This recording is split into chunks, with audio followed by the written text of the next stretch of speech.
Hello, I'm Dennis Polis. Welcome to another Open Philosophy video. In this video, we'll be continuing our discussion of knowledge. In the first video of this series, I discussed knowledge as a human experience. And then, in the last, I discussed knowledge as a relationship. In this video, we'll be discussing knowledge as a sign, as signifying something in the real world.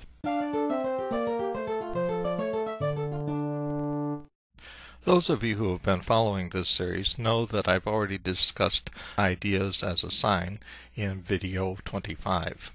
Let's review what I said there. Signs are means of knowing something beyond themselves. For example, smoke is a means of knowing fire, road signs are a means of knowing that the road curves up ahead, and foghorns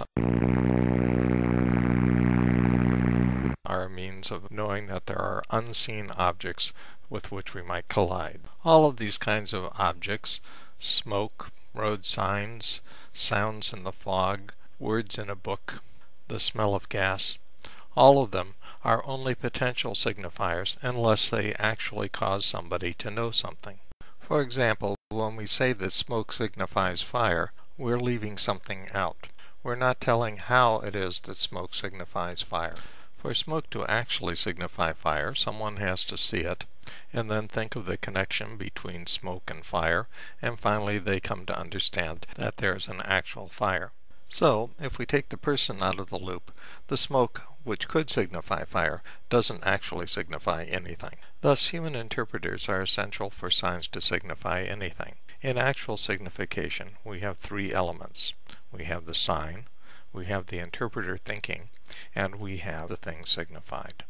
Now let's think about a thought as a sign. A thought also points to something outside of itself. We can think of fire and it points to fire, but it does so in a different way. Whereas there were three terms in the relationship by which smoke signified fire, in the relationship by which thought signifies fire, there are only two terms. There's the thought and there's the fire signified. So there are two kinds of signs. There are those like fire and foghorns that signify by a three-term relationship. These are known as instrumental signs. Then there are thoughts that only require two terms to signify. These are called formal signs. So thoughts are a completely different kind of sign than external signs. Let's think about how smoke signifies fire. Before smoke can signify fire, we have to recognize that it is smoke, that it is not a cloud or a dust storm on the horizon. In the same way, when we see a road sign, we have to grasp that the diamond is a road sign, and we have to grasp the figurate in order to know that it signifies that the road is going to turn ahead. So, for external or instrumental signs to signify, it is essential that we first grasp what they are in themselves, smoke or a road sign, before they can signify what they refer to. Ideas or formal signs work in a very different way. When we think fire, we don't have to first recognize that we have a thought in order for the thought of fire to refer to fire. It is only in retrospect, when we consider how it is that we know fire, that we come to understand that we know things by means of ideas. Thus, not only do external signs and ideas differ in the number of terms required for them to signify, but they also differ in our experience of how they do signify.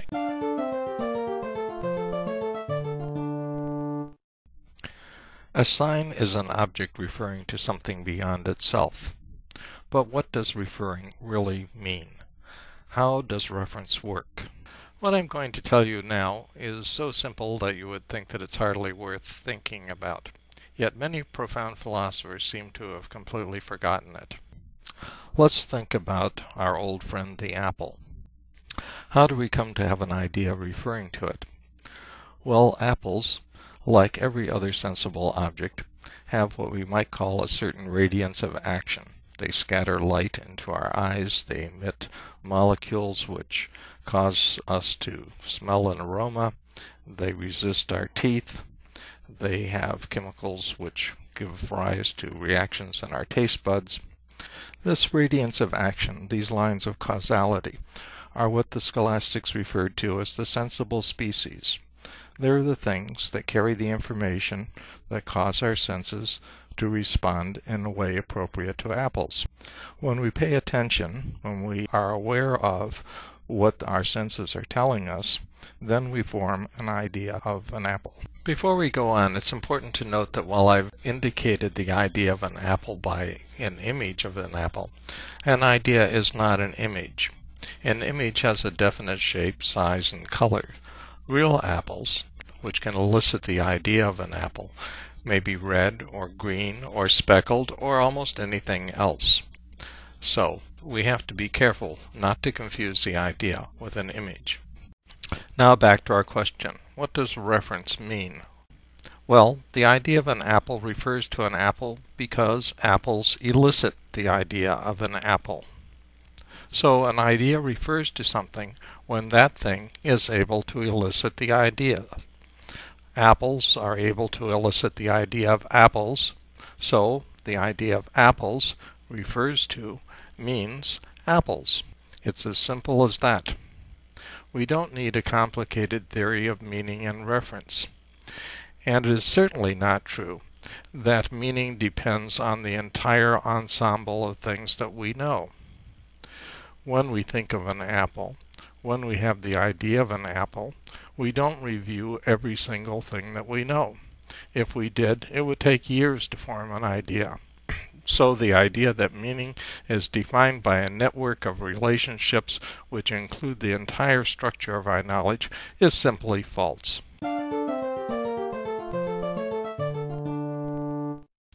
Since a pretty simple reflection shows that meaning depends on objects' ability to elicit ideas, and doesn't depend, and in fact cannot depend, on the entirety of our knowledge, for if it did, then we would have to spend months, weeks, and years reviewing the entire structure of our knowledge to understand even the simplest idea. So if it's that simple, why is it that many important philosophers have argued that, in fact, meaning does depend on the entire structure of our knowledge? It seems to me that the problem goes back to John Locke. John Locke made a simple but very fundamental error. He thought that the only thing that we could know is our ideas. In fact, most of the time, we are unaware of our ideas. The fact of the matter is that what we know is things via ideas. That is to say that our ideas are instruments of thought. They are the means by which we know. The means by which we know is not what we know. When I know an apple, I know an apple. I don't know the idea of an apple. It's only on reflection that I see that something in my mind, some representation of the apple, is involved in my knowing the apple. But when I'm thinking about apples, I'm not thinking about ideas. I'm not knowing ideas. I'm knowing apples by means of ideas.